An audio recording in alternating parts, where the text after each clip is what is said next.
I just transmigrated into a book. Thomas stood above me with 2 bodyguards, looking down. Mr. Johnson, Miss Taylor said that if you try to run away again, she want me to break your legs. Consider yourself warned. Who told you to oppose Sophia? He then set a bowl of sour leftover food in front of me, his eyes full of contempt. This is your meal for today. If you dare knock it over again. For the next 3 days, you'll be eating air. After saying that, Thomas tried to leave with his 2 bodyguards. I just scoffed. Wait, what? Thomas spun around in shock, and I slapped him hard across the face. I drove my knee into his abdomen. Thomas's face contorted in pain. He hunched over and with a thud dropped to his knees. I grabbed his hair and smashed his head against the wall. Damn it, an old dog dares to bark at its master. I'll cripple you today. Thomas was hit, blood streaming from his head, and he shouted urgently. Damn it. What are you standing there for? Give that useless piece of trash a brutal lesson. As long as you don't kill him, breaking or maiming him counts. The other 2 bodyguards only then reacted. They both lunged at me. I landed a straight punch to the face of one of the bodyguards. The bodyguard immediately had blood gushing from his nose, stars flashing before his eyes. Another bodyguard was kicked hard in the abdomen by me and was sent flying backwards. With a boom, he crashed into the door of the underground activity room. Clang! The main door of the underground activity room came crashing down. All the nannies who rushed over were stunned. Is this still the same meek son-in-law from before? Not good. Mr. Johnson has had an episode. Let's not go near him. Mr. Johnson is mentally ill. If he really beat someone to death, it'd be a pointless death. Mr. Johnson has been confined for 3 days and hasn't taken his medicine. No wonder Mr. Johnson is so strong. I heard that when a madman has an episode, 5 or 6 people can't hold him down. Hearing the servant's conversation, only then did I become certain I had been transported into that cheesy drama I had just watched. And I become the weak male supporting character in the book. The book's female lead is named Sophia. The Taylor family has an inherited hereditary disease. All the women have an extremely lean constitution and don't live past 25. Unless combined with an extreme young constitution, can one survive. George searched all over Bayport City, but couldn't find an extreme young body. Until one time, Sophia's car accidentally plunged into the water, and she nearly drowned. It was the original owner who desperately smashed open the car window and pulled the unconscious Sophia out. It was this time that the original owner became deeply captivated by Sophia's beauty. George, in order to thank the original owner for saving his life, came to visit in person, but it was unexpectedly discovered that the original owner was actually the rare, pure Yang Constitution. So he proposed a marriage alliance between the 2 families. The original owner was already so consumed by thoughts of Sophia that he could neither eat nor sleep. Without a second thought, he agreed. George forced Sophia's childhood playmate Liam to be sent abroad for the sake of the marriage between the 2 families going smoothly. He forcibly sent Sophia's little playmate Liam overseas. In the 3 years since the original owner married into the Taylor family, Liam became the heroine Sophia's unresolved regret, the white moonlight in her heart. Sophia didn't believe in any extreme constitution at all, or in any ancestral rule that one wouldn't live past 25. She vented all the resentment over Liam being sent abroad onto the original owner. No matter how humbly the original tried to ingratiate herself, he prepared loving breakfast for her every day and carefully arranged all kinds of gifts. All he got in return were sarcastic sneers and emotional coldness. For 3 years they bore the name of husband and wife, but not the reality. Because of this, the original owner developed severe depression and had tendencies towards self-harm. Also has intermittent mania and has been on medication.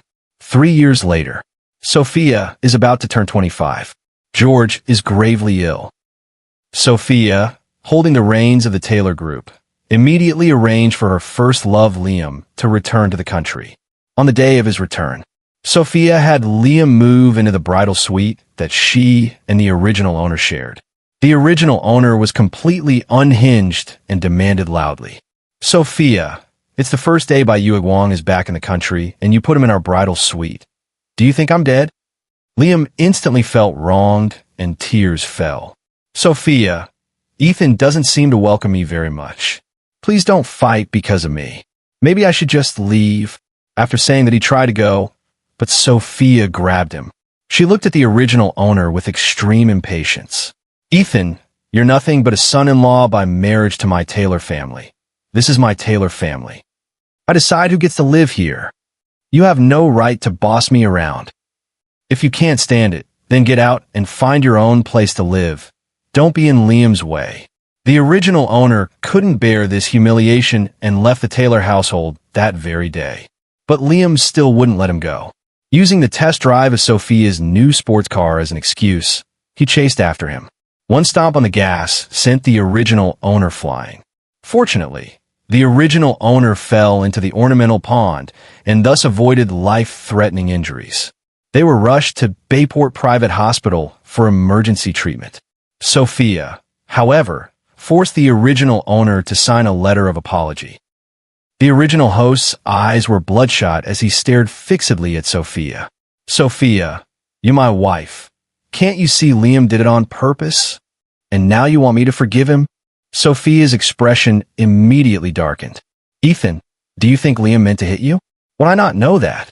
He just hasn't driven a sports car in ages. That's why he got nervous for a moment. If you hadn't been deliberately walking in the middle of the road, how could he have hit you? I think you set him up on purpose. I didn't expect you, Ethan, to be so vicious. I'm telling you, are you signing or not? Your Johnson family has been able to develop these past few years entirely because of the support from my Taylor family. Don't force me to take action against your Johnsons. Just then, the original owner's father Arthur's call came in. On the other end of the line, he unleashed a barrage of scolding at the original owner. Finally, using severing ties as a pretext, they forced the original owner to sign. After signing, the original owner had a manic episode and wreaked havoc in the hospital. After the hospital reevaluation, the original owner showed clear symptoms of schizophrenia. Sophia was considering whether to send the original owner to a psychiatric hospital. When George found out, he was so furious he nearly choked. He warned Sophia that if she dared to send Ethan away, he would make it while donating all of Taylor Group's assets. Don't let Sophia inherit a single cent. Sophia's attitude finally had to soften. After endless coaxing, she calmed the original owner down and brought her back to the Taylor household. But how could Liam possibly give up? Not even 2 days later, he deliberately fell down the stairs to frame the original owner. Sophia looked at Liam, his head broken and bloodied, her heart shattered to pieces. Her eyes were bloodshot as she stared fixedly at the original owner. Beat him for me, for what Liam suffered. I wanted to pay back 100 times over. No matter how the original owner tried to explain, it was useless. He was pinned to the ground by bodyguards and brutally beaten within an inch of his life. He was then thrown into the underground recreation room and confined for 3 days and nights, until I crossed over into this world. Now I was savagely beating Thomas's aged face. Thomas heard the maid's words and was truly frightened this time. I'm a diagnosed mental patient. Even if you beat him to death, it would really be a senseless death. He wept bitterly while frantically begging for mercy. Mr. Johnson, I know I was wrong. Please show mercy. Spare me this once. Stop hitting me, Mr. Johnson. I sneered at the corner of my mouth. As expected, in this female-oriented world, you still have to rely on fists to solve problems. This body hadn't eaten for 3 days. After that series of movements, I suddenly felt dizzy and lightheaded. Smack! I slapped him across the face again. Since you know you were wrong, go make me some food. If you ever show me disrespect again, I won't be so easygoing. Thomas was overjoyed and hurriedly shouted at the nannies who were watching the commotion. What are you dawdling for? Aren't you going to prepare food for Mr. Johnson? Do you want Mr. Johnson to starve? What on earth are your intentions? How can you treat Mr. Johnson like this? Thomas quickly led people to prepare the food. I went upstairs to take a shower and put on the original's best-looking bespoke suit. I opened my phone. It was full of taunting videos sent by Liam. There was one of him and Sophia dining together at a Western-style couples restaurant. There was another of the two of them being surrounded by a circle of people in a European-style bar, egged on to drink from a shared cup. There were still two people standing shoulder to shoulder watching the sunrise. The latest one was that Sophia bought him a brand new, top-of-the-line, $10 million sports car. In the video, Liam's eyes were provocative. "Ethan, you're nothing but a son-in-law of the Taylor family, just a dog. Sophia has never bought you a gift, has she? If you were smart, you'd divorce Sophia sooner. Otherwise, I have plenty of ways to deal with you." I shot back. "You idiot! Who the hell are you pretending to be?" Then I decisively saved the video. I checked my bank account balance again and found there was only $2.50. I was instantly furious. I stormed into the monitoring room and downloaded the videos of Liam slandering me and Sophia abusing me. Then I took out the only heirloom Sophia's mother had left her, the royal sapphire bracelet. He even found time to print a copy of the agreement severing ties with the Johnson family. I first sent Sophia the video of Liam's sports car and the photos of the bracelet. "Sophia, you actually fucking bought the mistress a $10 million luxury car. You have half an hour to transfer me $20 million, or else wait to collect your bracelet as a corpse." After sending the message, I then swaggered over to the dining table to eat. At that time, Sophia was still overseas negotiating business. It had been less than a minute since the message was sent. Sophia's calls suddenly started coming in like crazy. I hung up on each one. She called 99 times in a row, and I didn't pick up any of them.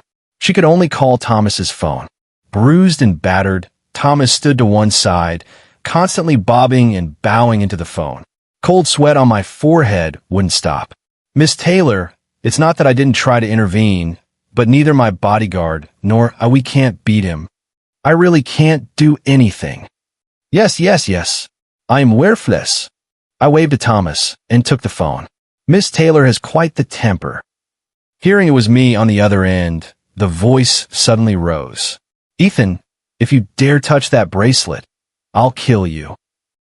I sipped my nourishing porridge without the least panic and replied calmly, "All right, Sophia, if you got the guts, then bring it on. I'll remind you once more.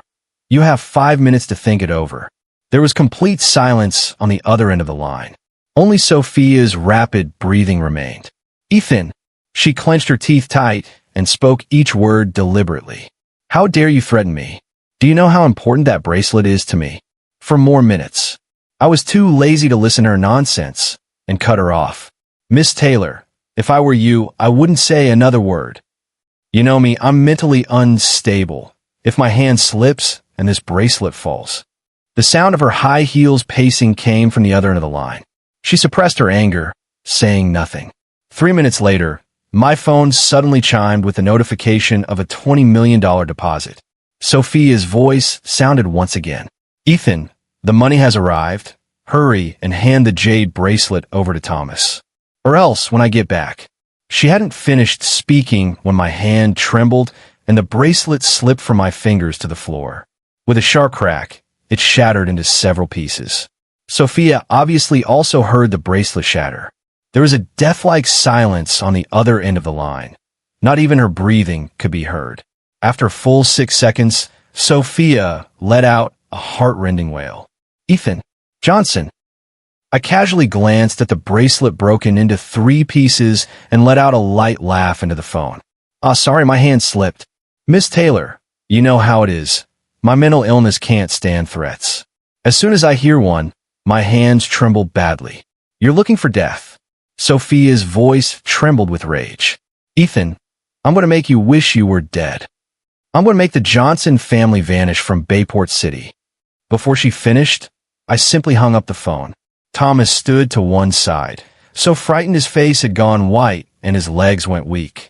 I had just hung up Sophia's call when, 5 minutes later, the original owner's father, Arthur, called. Without thinking, I hung up. More than half an hour later, Arthur stormed into the Taylor family's villa in a fury. When he saw me, he looked as if he had found his father's murderer, his eyes red with anger. He hadn't even reached us when an enraged voice came shouting. "Ethan, are you trying to get yourself killed? You actually smashed Sophia's mother's keepsake? You wretch. Do you want the Johnson family to be buried alongside you?" I sat on the sofa, leisurely eating the after-dinner fruit. A baseball bat lay ready at my feet. "Mr. Johnson, what's all this anger about?" I spoke calmly and casually tossed him an orange. "Want to eat an orange first to calm down?" Arthur saw something flying toward him. He instinctively caught it, and upon seeing it was an orange, he grew even angrier. "What did you call me? Mr. Johnson? I'm your dad. Ethan, what on earth are you trying to do?" I picked up the baseball bat and with a boom, smashed a huge European classical vase beside me to pieces.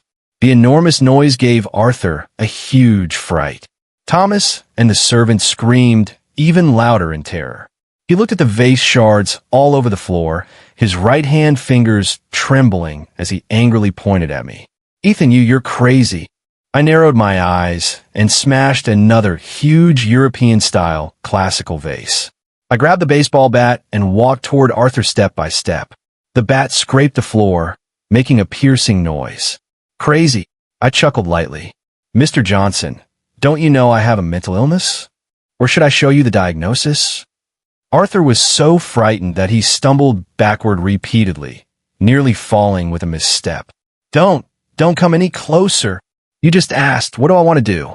I suddenly raised the baseball bat in my hand and slammed it hard into the glass coffee table beside me. With a loud boom, the glass coffee table shattered on impact. Shards of glass flew everywhere. "I want to tear this villa down." I slammed the pre-prepared severance agreement into his face. "Mr. Johnson, $20 million to buy out the father-son relationship between us. I can have everyone present testify that everything I, Ethan, did today, I bear sole responsibility for. It has nothing to do with you or the Johnson family. This way, perhaps Sophia won't take her anger out on you.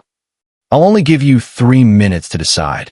Otherwise, with Sophia's temper, if your Johnson Enterprises goes bankrupt, the losses will be far more than just this amount of money." After saying that, I didn't wait for him to answer. I raised the baseball bat and started smashing wildly. The fish tank, the TV, the crystal ornaments, I smashed them all to pieces. A few bodyguards tried to stop me, but they didn't dare rush in. Only Thomas rushed up to pull me away like he didn't care about his life, his voice trembling, choked with sobs. "Mr. Johnson, don't smash it. If Miss Taylor blames us, get lost." I kicked him aside. I looked at Arthur with cold eyes. "Mr. Johnson, if I hadn't married into the Taylor family, how many tens of millions of dollars in profit would you be making each year? Think carefully. Don't pick up sesame seeds only to lose the watermelon." Arthur watched me brandish the baseball bat, ready to strike, his eyes full of terror. He finally became certain. His son was truly mad. He shouted urgently, "Stop, stop, stop. I'll transfer the money to you right now." The baseball bat in my hand froze midair as I grinned at him. Mr. Johnson finally came to his senses. Arthur's face was ashen. He fumbled his phone out with trembling hands and bit his lip in silence. I watched him make the transfer, swung the baseball bat once, and didn't forget to remind him. "Remember to note, voluntary gift." Arthur glared at me fiercely, gritted his teeth, and did as told. 2 minutes later, a text alert, $20 million deposited. "Ethan, you'd better remember what you said today. None of your actions have anything to do with my Johnson family. If you dare drag me into this, I will never let you off." I put my phone away satisfied and tossed him the agreement to sever ties. "Enough talk, just sign it." Arthur looked at the agreement I'd already signed and, trembling, signed his own name. The agreement was made in duplicate. I put one copy away. "Very well. Now, Mr. Johnson can get lost." Arthur looked at me deeply, his expression complicated. In the end, he turned away despondently and left. After he left, I casually tossed the baseball bat to the ground and looked at Thomas, who was slumped on the floor. "Call Sophia and tell her I don't like this furniture. I smashed it. Have her replace it with new stuff right away." Thomas collapsed on the ground, his face deathly pale. His lips trembled. He couldn't utter a single word. I barked angrily. "Didn't you hear me? I heard you. Thomas was startled, scrambling to his feet and trembling as he dialed the phone. I whistled and leisurely went upstairs. Thomas's stammering voice came through. Me, Miss Taylor. Mr. Johnson. He smashed up the whole living room. Sophia's sharp roar came through the phone. Ethan, tell him to wait for me. I'm coming back to the country right away. I will make him pay. I returned to the master bedroom and threw all of Liam's things out. This Sophia really is head over heels in love with her white moonlight. She sleeps in the secondary bedroom herself and actually gave the best master bedroom to that damn green tea Liam. That night, I was sleeping soundly in bed. Outside, Liam had been out all day enjoying himself in his brand new sports car, and he finally came back. He saw me sleeping in the bed he usually slept in. Anger flared in an instant. Now that Sophia wasn't home, he stopped pretending. Liam yanked back my covers and snarled, his face twisted. Who the hell allowed you to sleep here? Get the hell back to your doghouse. You're just a dog of the Taylor family, and you actually think you're Sophia's husband? I looked at him and immediately burst out laughing. That dog actually dares to prance in front of me? I'm full and satisfied now. I have plenty of strength. He saw me smile and grew even more furious. What are you laughing at? You useless piece of trash. Your family despises you. Sophia doesn't love you. What use are you in this world? If I were you, I'd have killed myself long ago, seeing that I wasn't as sad and distressed as before. Instead, I smiled increasingly brightly, which made him even angrier. You damn piece of trash. What the hell are you laughing at? I'm telling you, you're done for. Thomas said that today you not only broke Sophia's mother's heirloom, but also smashed up the living room. Sophia is already on her way back to the country. Let's see who can save you this time. You useless piece of trash. You actually sought your own death. But I suppose you're clever in a way. It saves me the trouble of dealing with you. Rest assured, once you're dead, I'll take good care of Sophia for you. I swung my legs off the bed and looked at him with a smile. Finished talking? What? Liam was momentarily stunned. He never expected me to react this way. The next second, I slapped him across the face. That slap packed a lot of force. Liam was slapped and sent flying sideways. With a loud bang, he crashed into the edge of the cloakroom door. Liam clutched his rapidly swelling face, his mind blank. He looked up, incredulous, his eyes wide. Ethan, you dare hit me? Hit you? So what if I hit you? Do I need to pick a special day for it? I rushed over and launched a flurry of punches and kicks at him. Stop! Liam cried out in panic. Ethan, are you insane? You just wait. I'll definitely tell Sophia. He clenched his pain and fumbled out his phone. Just as he was unlocking it, I snatched it from him in one grab. In the book, this Liam is not someone to be taken lightly. He'd been up to many tricks overseas in recent years. That dark-skinned woman was especially his favorite. Every time he would record the whole process and keep it to enjoy later. He had saved hundreds of such indescribable short videos on his phone. I opened the album in the overseas social app and took a look. Sure enough, the densely packed, unsightly images popped up. I decisively sent them all to my phone. Liam finally realized something, struggling desperately, shouting, "Give them back! Damn it! Give me back my phone!" Liam, panicked, lunged to snatch the phone, but I easily dodged him. "TSK Tisk, you've been living well abroad all these years, haven't you?" I turned the phone toward him. Tell me if Sophia saw these, what would her reaction be? Liam went pale, a flicker of terror finally appearing in his eyes as his voice trembled. What do you want to do?" "What I want to do?" I put my phone away and slapped him across the face. "Of course I want you to disappear from in front of me. Never fucking show up in front of me again. Got it?" Before he could answer, I grabbed his collar and started dragging him out. Liam was really panicking this time. His eyes were full of alarm. "Ethan, what are you trying to do? I warn you, don't go acting up just because you're mentally ill." Gradually, his voice took on a sob. "I'm sorry. Ethan, you're my real brother. I really know I was wrong. Please delete the video. I'll agree to anything." I dragged him straight to the stairwell. "Liam, weren't you the one who wronged me last time, pushing me down the stairs? This time, I'll make it happen for you."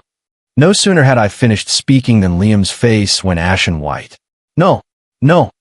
He gripped the stair rail with both hands, his voice trembling terribly. Ethan, I was wrong. I really know I was wrong. Oh, really? Only now you know you were wrong. I sneered. Too late. I pried apart the fingers gripping the handrail and glanced at his terrified face. There wasn't a shred of sympathy in my heart.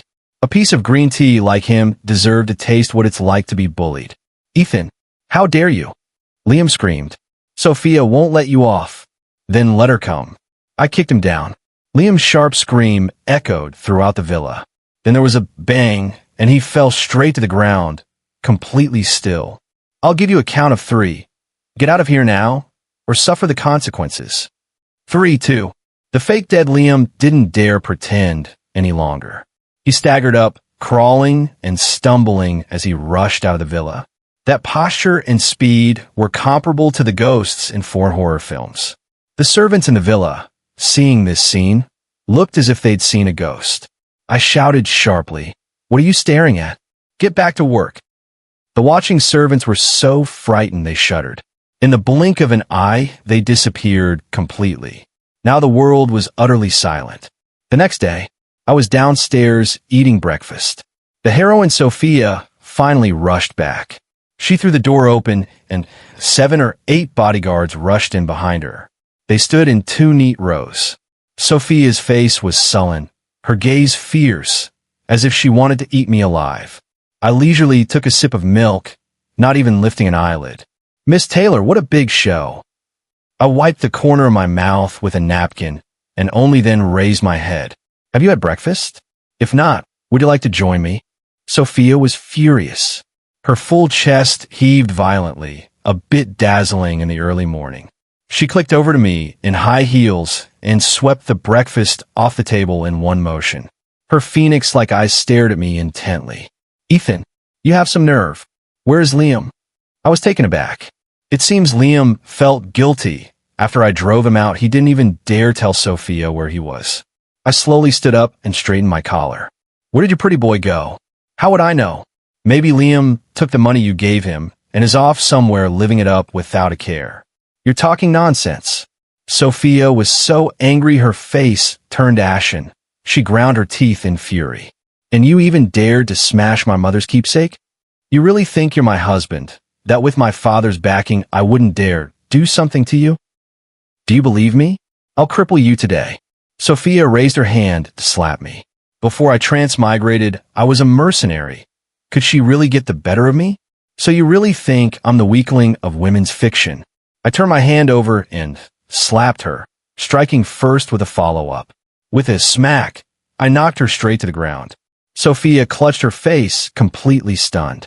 She never expected that the son-in-law who had licked her boots crazily and obeyed her in everything for 3 years would lay a hand on her. Even when she frowned a little, the usually cautious son-in-law would be careful. Yet he dared to treat her like this. Sophia had enjoyed smooth sailing since childhood. Even her parents had never once hit her. And now, she had been slapped by a bootlicker she had always looked down on. Her face contorted and twisted with humiliation. She turned and snarled at the bodyguards behind her. Get him! Cut off his hand! 7 or 8 bodyguards surged forward. I laughed teasingly, not retreating, but advancing. I drove a punch straight into the face of the bodyguard at the front.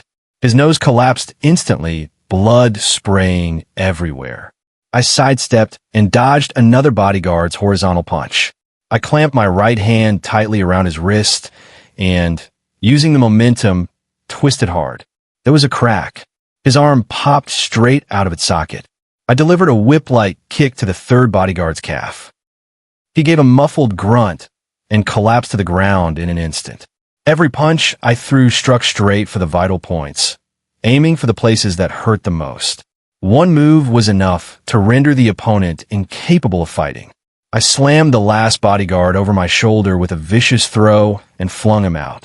He slammed down hard on the newly bought coffee table. With a boom, the coffee table instantly shattered into pieces. In just 2 short minutes, the fight was over. The bodyguards lay on the ground wailing, and the entire hall was in chaos. Everyone was stunned. No one could have imagined that the worthless son-in-law everyone looked down on would possess such formidable combat power. Sophia looked as if she had seen a ghost, staring at me in terror. I casually picked up a fruit knife. This is the ultimate tyrant weapon from a female-oriented novel. Once the fruit knife appears, it ignores defense. No one can dodge. Sophia was stunned in an instant and kept retreating. What? What do you want to do? I'm warning you. Calm down. Don't you dare do anything. Let go of me. I grab her by the hair and drag her to the sofa. I sat down on the sofa and, following through, tapped her face with a fruit knife. Sophia, do you know that a mentally ill person killing someone isn't against the law? Say if I finish you off right now and then set this whole place on fire, don't you think that would be fun? Sophia stared at my deranged expression, her pupils suddenly contracting. Now she was truly scared. She trembled all over. Ethan, I was wrong. I really know I was wrong. Calm down, you must calm down. Don't get excited. I looked at her mockingly, then tapped her cheek with the fruit knife. Then tell me properly, where did you go wrong? Sophia trembled uncontrollably, tears streaming down her face. I shouldn't have let Liam move in. I shouldn't have forced you to sign the letter of forgiveness after he hit you. I shouldn't have locked you in the underground activity room. Anything else? The fruit knife in my hand kept tracing across her delicate cheek. I shouldn't have given you silent treatment. Even more, I shouldn't have looked down on you. Her voice choked. Ethan, for the sake of the 3 years we were husband and wife, spare me. Husband and wife? I sneered. Sophia, when did you ever consider me, Ethan, your husband? Have you forgotten that if I hadn't saved you back then, you would have been dead long ago? I slapped her across the face with a whack. You fucking knew Liam deliberately ran into me, and you still said I purposely stood in the road to get hit, framing him? I slapped the other side of her face. Didn't I tell you I didn't push Liam? He rolled off the building by himself to frame me.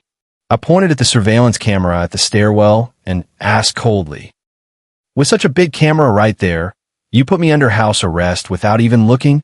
You're talking to me about marital feelings? Sophia turned her head to one side, biting her lip, and said nothing. Feigned. Okay, you still believe that dead green tea, huh? Look closely yourself. What kind of scum he really is. I showed her the saved surveillance footage of Liam framing me, and the disgraceful short videos he shot abroad. Sophia at first stubbornly turned her head away, but when I opened the first video, her gaze was involuntarily drawn in. The whole process of how Liam faked a fall to frame me was recorded clearly. The performance was quite clumsy and exaggerated. At this moment, it looked utterly ridiculous. No, this can't be. Liam wouldn't be like that.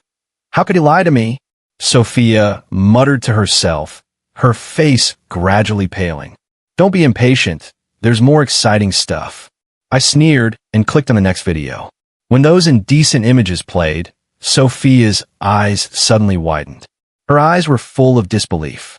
No, this can't be. This isn't real. She stared at me, trembling as she spoke. These videos must have been fabricated by you, right? Liam and I grew up together. It can't be him. Fabricated? I looked at her coldly. Sophia, do you know why you can't get in touch with Liam? Because I sent those videos from his phone. He was afraid the matter would be exposed, so he deliberately avoided meeting you. Sophia seemed to have all the strength drained from her body. For a moment, she went limp on the ground. She simply couldn't accept it. The white moonlight she had cherished in her heart turned out to be such a scumbag. No, impossible. Liam is so innocent and kind. How could he be that kind of person? It was like I suddenly remembered something and blurted out. Oh, right? I knew you wouldn't believe it. Before you stepped through the door, I specifically sent these videos to your assistant Olivia Reed for verification. If nothing went wrong, the verification results have already been sent to your phone. Your assistant is your most trusted confidant. You would not even trust her, would you? Sophia fumbled anxiously for her phone. When she saw the authentication results Olivia had sent 5 minutes earlier, she was struck as if by lightning and stood rooted to the spot. At that moment, her conviction seemed to crumble to the ground. Her tears flowed uncontrollably. She could not accept the fact, no matter what. Just then, Thomas rushed in a fluster, his voice choked with sobs. "Miss Taylor, Martha Lewis called me from the hospital. George passed away there." George's last words. "He insisted that you must sleep with Mr. Johnson before your birthday." The phone in Sophia's hand fell to the floor with a plop. The screen shattered. "Dad!" Sophia let out a heart-wrenching wail. The following days, Sophia was very busy. Busy dealing with George's funeral arrangements and inheritance issues. George had a daughter late in life and doted on Sophia lavishly. The Western-style funeral was held with exceptional solemnity. The day George was buried, the sky was overcast with dark clouds, and a fine drizzle was falling. I wore a black suit, carried a black umbrella, and finally laid down a bouquet of white carnations.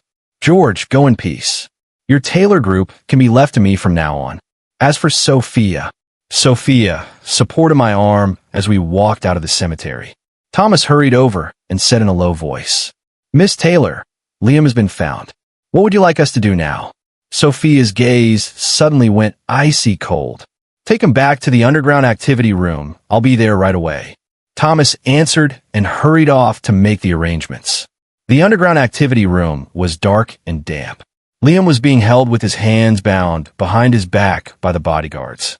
When he saw Sophia, he reverted to that pitiful, delicate look. With a thud, he dropped to his knees. "Sophia, what are you doing? Please let me go. Did Ethan show you those videos?" "Sophia, they're all fake. He fabricated them. Please don't believe him."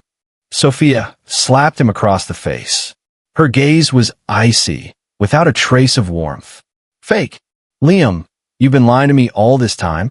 Sophia hurled a stack of documents hard at his face. The anger in her eyes was about to explode. "You think I haven't been doing anything these past few days? Take a good look at these documents. Not only has your private life been a mess these past few years, you've also racked up huge gambling debts. You really think you can easily fool me?" Liam trembled as he picked up the scattered documents from the floor, his face as pale as paper. "Sophia, listen to my explanation." He scrambled over in a panic, trying to grab the hem of Sophia's skirt, but was kicked away by Sophia. "Explain." "Liam, I kept myself pure for you for 3 whole years, and you kept telling me you did the same? You really make me sick. You came back to the country and deliberately drove into Ethan, deliberately threw yourself down the stairs to frame him. Fine, I can let those go, but I will never allow you to lie to me and betray me. You Parker family have been barely holding on all these years only because of financial support from my Taylor family. All the expenses you've had abroad over these years were paid with my money, and you used my money to hit on those black men. Liam, how could you dare?" Sophia slowly took the baseball bat from the bodyguard. A trace of malice flashed in her eyes. Now Liam was truly panicking. Liam looked at the baseball bat in Sophia's hand in horror, trembling uncontrollably. "Sophia, I was wrong. I'll never dare again." "Sophia, calm down." No." The next moment, Sophia steeled herself. She grabbed the baseball bat and slammed it down hard on Liam's right leg. With a crack, Liam's right leg completely buckled and warped. But that wasn't all.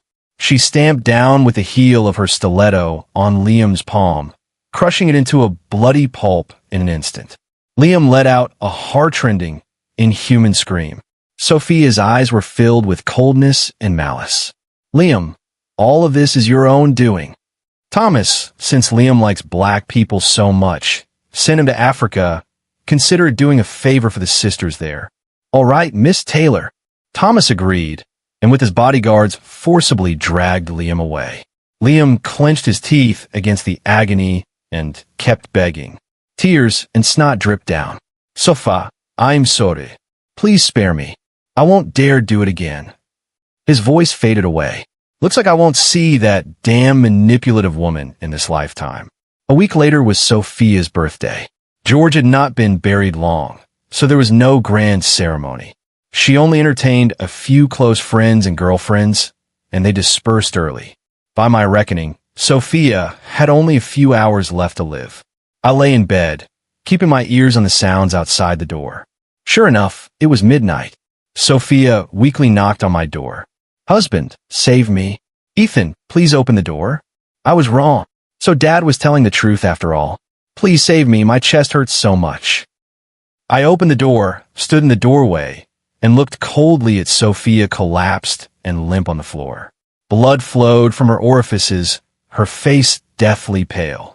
Her eyes were full of pleading, but in my heart there wasn't the slightest ripple. In the book, the original owner had been imprisoned in the underground activity room the whole time. He could only eat food worse than what dogs get. But when Sophia fell ill, it was only then that I suddenly realized everything her father had said was true. She begged the original owner to save her in much the same way. The original owner was kind-hearted and, at the last moment, shared a bed with Sophia and rescued her. The next morning, Liam unexpectedly came upon the two of them sharing the same bed. He had an emotional breakdown and sought death at every turn. Sophia shifted all the blame onto the original owner. She accused the original owner of taking advantage of someone in distress and having wicked intentions. She said that to win favor with her little lover, she forcibly dragged the original owner into the underground activity room and tortured him to death. But Sophia lived happily with Liam, someone with such a viperous heart. She still expects me to save her? Thinking this, the corner of my mouth twitched into a small smile. Sophia, it's the 21st century now. How can anyone believe in those feudal superstitions? We must believe in science. Sophia writhed on the ground in painful agony. Blood seeped continuously from her 7 orifices. She trembled as she reached out and clutched my trouser leg tightly. No, this isn't superstition. I was wrong. Please, I beg you, save me. I beg you to share a bed with me. I crouched down and gently patted her face. Sophia, although you are beautiful, but in your current ghastly state, I really can't bring myself to do it. I pulled my hand back disdainfully and wiped it again and again on her white nightgown. Or else kneel and beg me. Maybe I'll consider it. Sophia clenched her teeth against the excruciating pain, knelt on the floor, and kept bowing her head. I was wrong. Husband, please, please save me. Sleep with me. Her whole face was distorted, looking especially deranged. I'll give you whatever you want, shares, the company, everything I have. I stood up, looking down from above, watching her plead with cold eyes. Sophia, if you were to die, as your lawful husband, shouldn't all of this rightfully be mine to inherit? Sophia's pupils contracted sharply. She finally realized that I no longer cared about whether she lived or died. She became even more hysterical. Ethan, you planned this all along. Ethan, you love me so much. How could you not save me? Damn it. Ethan, you bastard. I watched her go mad, watched her writhe in pain on the ground. Sophia, I stopped loving you a long time ago. This tactic from the women's fiction side is indeed devastating. Sophia completely fell apart, screaming and shouting. Impossible. How can you not love me? You treat me so well. You're just Sophia's bootlicker. How can you not love me? The loud commotion drew Thomas and the servants. I hurriedly shouted towards them. Hurry, call an ambulance. By the time Sophia was taken away in the ambulance, she had already fallen into a coma. The hospital performed emergency resuscitation all night. In the end, they still couldn't save her. I pretended to be very sad. At her funeral, I fainted from crying several times. Everyone wept from my deep sorrow. One by one, they urged me to restrain my grief and insisted I pull myself together. After all, the massive Taylor group and the rest were waiting for me to manage. Hearing those words, I almost laughed out loud. This outrageous fortune has finally come to me. My dear ex-wife, wish you a good journey. Goodbye and fare thee well.